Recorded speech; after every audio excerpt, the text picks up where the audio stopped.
Hello friends, now I'm going to explain and we are going to discuss about protein, energy, malnutrition and vitamin deficiencies. What is malnutrition? Malnutrition, as the word says, the nutrition is not given to the child in adequate proportion. Coming on to the introduction, malnutrition is a major health problem in children less than 5 years of age, and the most severe forms of malnutrition are protein energy malnutrition, which includes two conditions. One is kwashiorkor and the other one is marasmus. Anthropometric measurements are the main important thing which helps to assess the nutritional status of the child. We've already discussed on weight, length, head circumference and mid-arm circumference, which play an important role in assessing the nutritional status. There are macronutrients and micronutrients. The macronutrients are carbohydrates, protein and fat. If we go on to the carbohydrates, it is the main source of energy and it provides 4 kilocalories per gram. Proteins are the second most abundant substance in the body, which helps in growth and synthesis of tissues in the body, and there are around 20 different kinds of amino acids. Proteins provide 4 kilocalories per grams. Fat is also another major source of energy, which provides 9 kilocalories per gram, and it is classified as saturated fatty acid, monosaturated fatty acid, polyunsaturated fatty acid and trans fatty acid. Coming on to the IAP classification of degree of malnutrition, based on the weight for age, we classify malnutrition into 4 grades: grade 1, grade 2, grade 3 and grade 4. How do we classify or how do we calculate the degree of malnutrition? There is a formula for that. The formula is actual weight by expected weight into 100. Actual weight by expected weight into 100. Suppose the actual weight is 5 kg. The expected weight is 10 kg, into 100 will give 50%. So, based on the weight for age, how do we classify? Grade 1, 71 to 80% is normal, is grade 1, 71 to 80%. More than 80, it is normal. Child is well nourished. If it is 71 to 80%, it is grade 1 malnourished. Grade 2 is 61 to 70%. Grade 3 degree of malnutrition is 51 to 60%. And grade 4 is less than 50%. So this child falls under grade 4 degree of malnutrition, because child's degree of malnutrition is only 50%. 50 and less than 50 falls under grade 4 degree of malnutrition. Coming on to the nutritional deficiencies, today we will be discussing first on protein energy malnutrition, where I will be discussing on marasmus and kwashiorkor. Then we will go on to the vitamin deficiencies and other micronutrient deficiencies in detail. First one is marasmus. Marasmus is a severe wasting. The definition goes on like this. It is severe wasting of the muscles in children, characterized mainly by 3 things. One is sunken features. As you can see, the child has sunken eyes. Everything is, they have pinched sunken features. Loss of subcutaneous fat and body weight below 40 to 60% of the expected weight for age. So one is sunken features, loss of subcutaneous fat, and the third one is body weight will be less than 40 to 60% of the expected weight for age. Suppose a baby has to be around 10 kg, the baby will only be 5 to 6 kg. That is what is called 40 to 60% less than the expected weight. The causes of marasmus: number 1, it is very commonly seen in infants. It can be infants and preschoolers. It is mainly because of insufficient breast milk. The mother is not able to lactate adequately, they can have marasmus.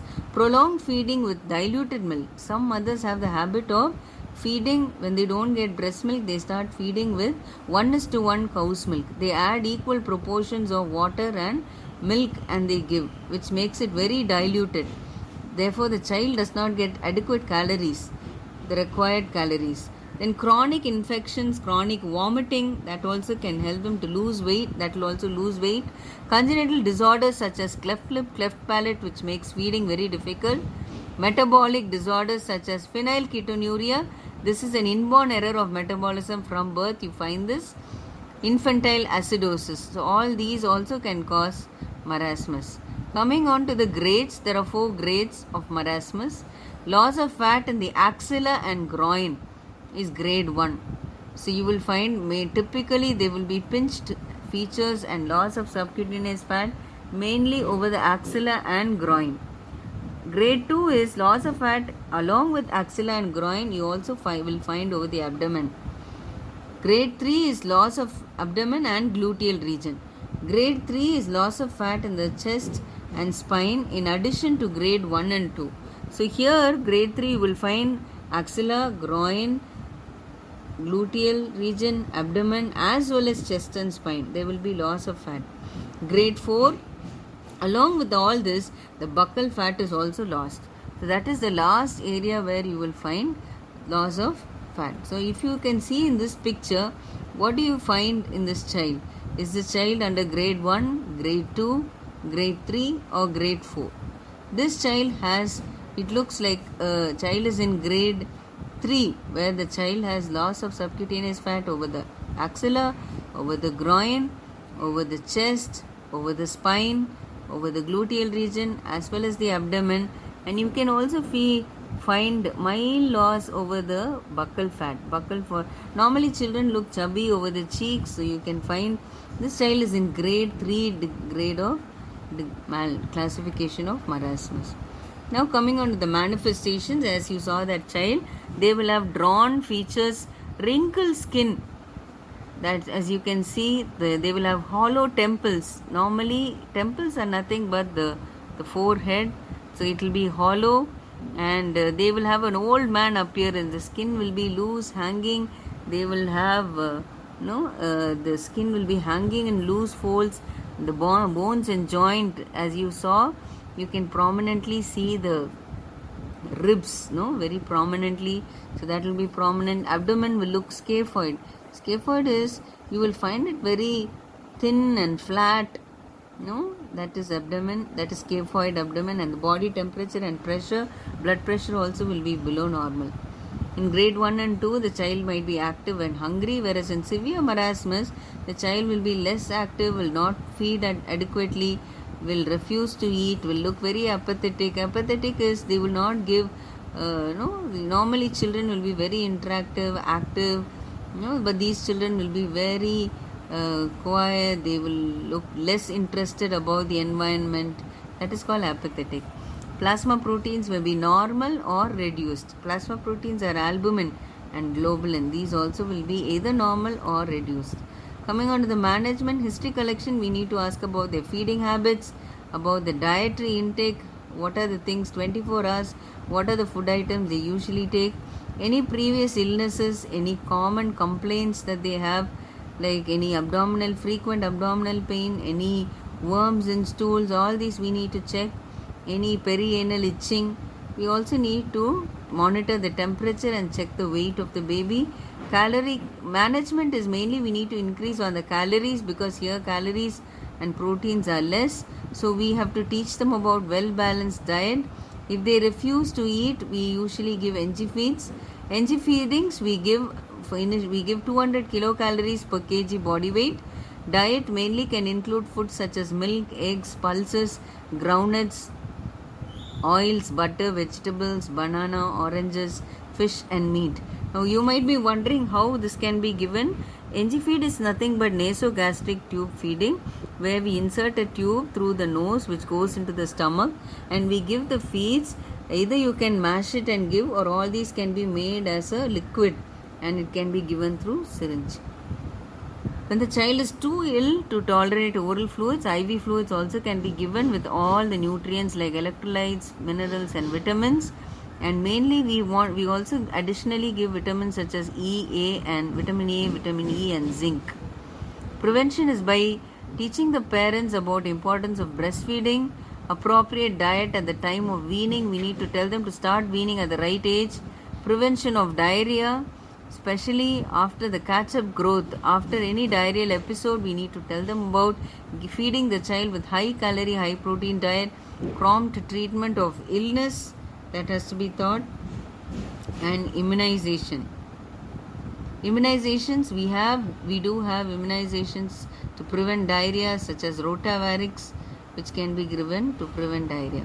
Next condition is kwashiorkor. It's a condition due to lack of proteins and calories, but mainly proteins. It is more common between 6 months to 5 years. Ghana, it's a Ghana word. Kwashiorkor means a sickness. The older child gets this when the next baby is born. Mostly those days when children were born without any gap, when they were born every next year, the first child used to have some amount of protein deficiency because they are not given more attention. Predisposing factors are feeding the child with only breast milk. Some others still, even after 4 or 5 years, they give only breast milk. Faulty feeding practices. When parents do not give protein rich diet, when they do not know the lack of suitable proteins in diet, and when the children have chronic infections and infestations, worm infestations, they can have kwashiorkor. The manifestations are decreased activity. Child will be very apathetic. Muscular weakness and irritability can be there. There can be generalized edema because plasma proteins, albumin and globulin, are the chief plasma proteins in the blood. So what they do is, because all these proteins are less, it shifts the fluid out of the intravascular compartment, and it can enter the interstitial compartment, causing edema. Skin changes such as erythema can be there. They can have flaky skin, just like how you have an old house when the paint starts becoming flaky and it falls down, just like that. They also will have flaky, disformated peeling of skin. Their hair will look thin, dry and sparse, and it can easily break. When you take a strand of hair and assess, you will find a variation of color starting from light brown, dark brown and black. So this is because of the varied degrees of malnutrition at varied degree of time, varied periods of time. Hypoalbuminemia, when you check the blood, you will find albumin levels less. Complications are anemia, bronchopneumonia in these children because the immunity is less. They can have skin infections because of the peeling of the skin. Management: assess the child, get a diet history thoroughly, and do a physical examination assessing for the temperature, any signs of dehydration. Look at the lab values, especially the hemoglobin, the plasma proteins like albumin. Skin care has to be given. Treat all infections with antibiotics. If the child is anemic, you can give blood transfusions. Initially, we start with half strength milk because they cannot tolerate fully. So you can add a little bit of water and give 150 ml per kg per day in 8 feedings, and slowly you can give 6 feedings. We then slowly increase the amount of feedings and also the strength. If they are not able to tolerate by mouth, we give NG feeds. Diet should contain more calories, proteins, vitamins and minerals. Initially we give a protein at a range of 2 grams per kg per day. Then we increase up to 6 grams per kg per day. We need to tell them about the sources of protein such as milk, egg, soya bean, fish, pulses, milk products, paneer, milk products such as paneer, groundnuts and other sources. Play and recreation is also very important because these children will be irritable. You can divert them, very apathetic. Parental advices, weaning practices, you need to explain to them about what are the important baby's diet that you can administer after 6 months. Prevention of infection and worm infestation by adequately deworming the child every 6 months. Follow-up and regular checkup of weight has to be done. The differences between kwashiorkor and marasmus are mainly these are the important things. In kwashiorkor and marasmus, there will be growth failure. There will be loss of weight. Muscle wasting will be seen in both. Edema will be specially present only in kwashiorkor and not in marasmus. Hair changes are very common, like flaxine you see in kwashiorkor and not in marasmus. Mental changes are very common in kwashiorkor. Children will look very apathetic, less interested over the environment, whereas marasmus, the child will look very active and thirsty, hungry. Appetite will be very poor in kwashiorkor, whereas if you see a marasmic baby, a baby will be very hungry and will be crying all the time.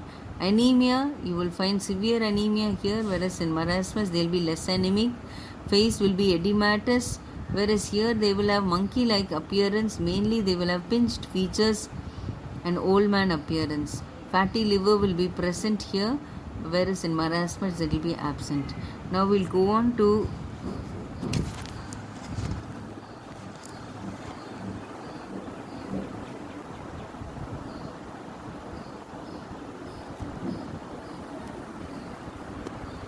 the vitamin deficiencies. What are vitamin deficiencies? Vitamin deficiencies are, among the vitamin deficiency we are going to see about vitamin A deficiency. What is vitamin A deficiency? It is common among after 2 to 3 years of age, mainly with deficiency of vitamin. Vitamin A is such an important thing. Mainly it helps, as you can see, it reduces, it helps and prevents a lot of complications. Mainly, if you see the causes of vitamin A deficiency are inadequate vitamin A in the diet, any disorders in the absorption of vitamin A, and diseases of the liver or pancreas. The signs and symptoms, as you can see in the picture, there will be xerosis or drying of conjunctiva. As you can see in the lower part, you can see dryness of the conjunctiva, that's called xerosis, and keratomalacia is softening or wrinkling and clouding of the cornea. Sometimes you will find corneal ulceration also. As you can see, you can find corneal ulceration, so that's called keratomalacia. Bitoid spots or white spot-like grains. Mainly you can see near the eyeball, as you can see, bitoid spots or spot-like grains.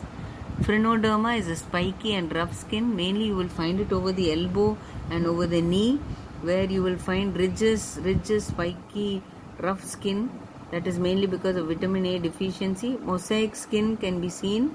Some children can have mental or physical retardation and they'll be susceptible, highly susceptible for infection. When you find a child like that, the drug of choice is injection. Vitamin A you can give as injection with 2000 international units for 10 days, or you can give 5000 international units per kg per day for 5 days. The infant should receive 1500 international units of vitamin A as drops. It is also given as drops, or you can give cod liver oil 10 drops. And from 6 months onwards, we usually give till 5 years, 2 ml of vitamin A is given. The sources of vitamin A are leafy, green leafy vegetables, yellow fruits such as mango, or yellow and orange fruits such as mango, oranges, lemon, papaya, and yellow of an egg, liver, butter, milk, fish liver oil, carrots. All these also contain vitamin A.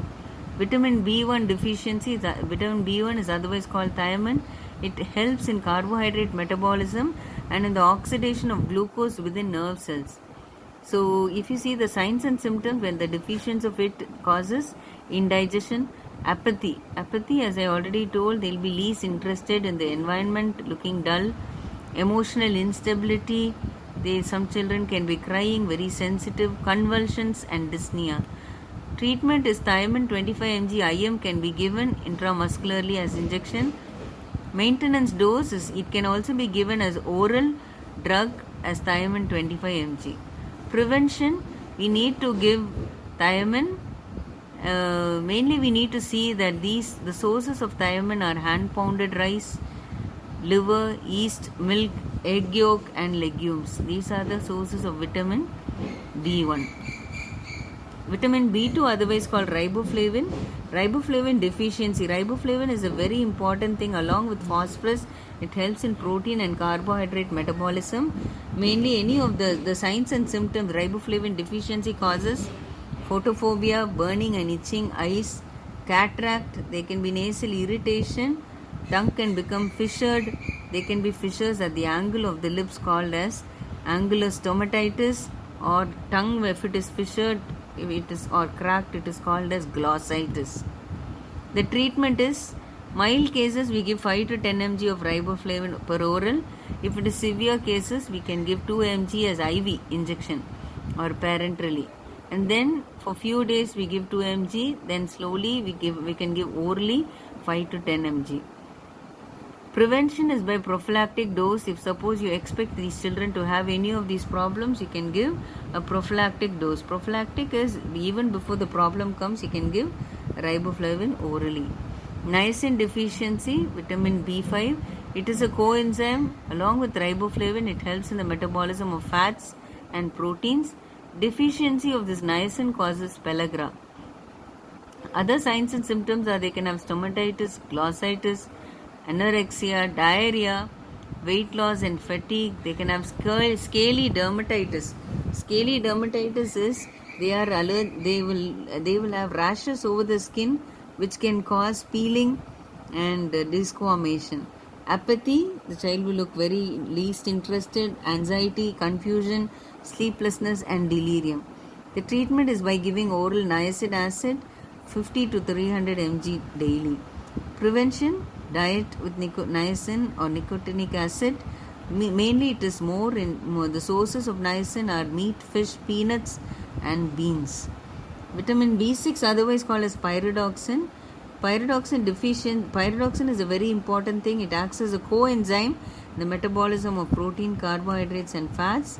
Mainly they can have manifestations such as scaly dermatitis, peripheral neuritis, where they can have severe pain over the extremities, pain and neuralgia, that's called pain, severe pain, and they can have paresthesia or numbness. All these they can have. Convulsions, anemia, growth retardation and GI disturbances. Treatment is mainly by giving pyridoxine 50 gram or for infants 100 milligram can be given IM. Folic acid deficiency, this is essential for the folic acid is essential for the formation of blood and for the maturation of erythrocytes. This can result, deficiency of folic acid can result in anemia.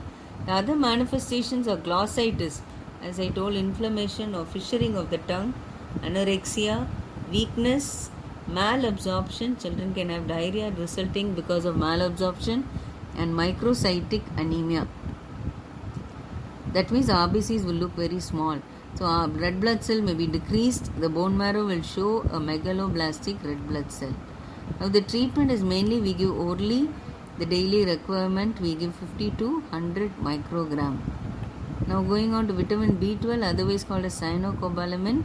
Cyanocobalamin mainly it assists in the metabolism, growth and development and synthesis of nucleic acid, which is a very important thing. Especially DNA, RNA. We have studied about the nucleic acid. It also stimulates the growth of bacteria in the gut, such as lactobacilli. It is also necessary for the maturation of RBCs. Manifestations are tremors, involuntary movements. They can have mental depression, failure to thrive. They can have skin hyperpigmentation, skin can become dark, apathy and anemia.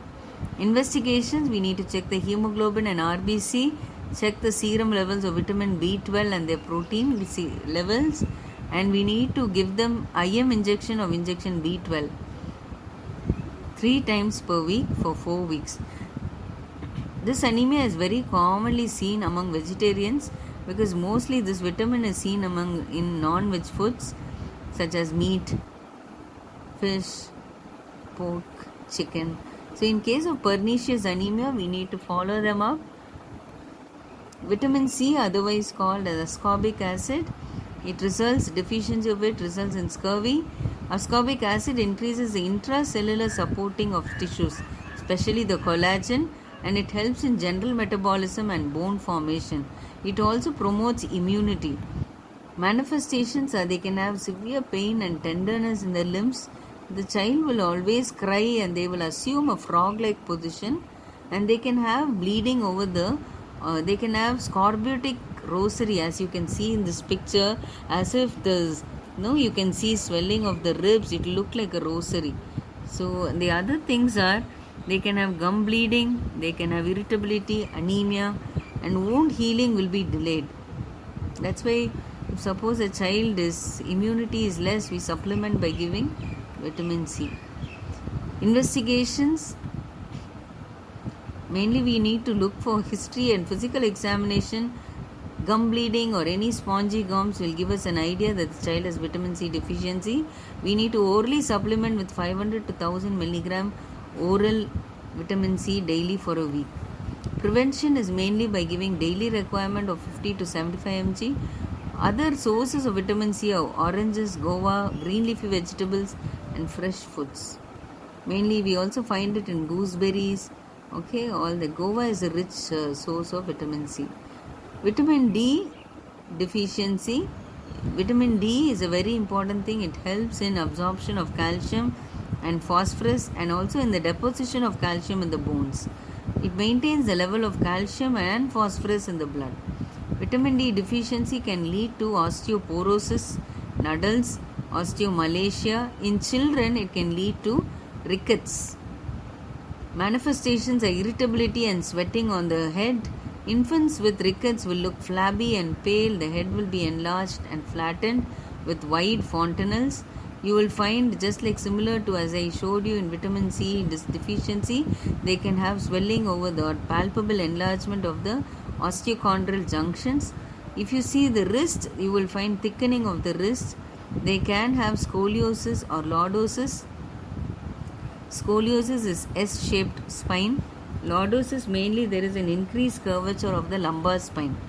Pot belly can be there, where the belly will be enlarged, and recurrent attacks of respiratory infection. Oral doses of 400 international units can be given for 3 months to 4 years, and mainly we advise these children to be exposed in the sunlight. The time of adequate sunlight exposure can be 10 a.m. to 3 p.m. So you can tell them about adequate exposure. Milk, ghee, egg yolk, shark liver oil and cod liver oil can supply adequately vitamin D. It's otherwise called sunshine vitamin. So hope you understood the topic. So today we saw about protein energy malnutrition. The two types, under that we saw marasmus and kwashiorkor. Then we went on to see about the vitamin deficiencies, and under the vitamin deficiencies we saw the various types of vitamins, their sources, their functions and the deficiency diseases. Thank you.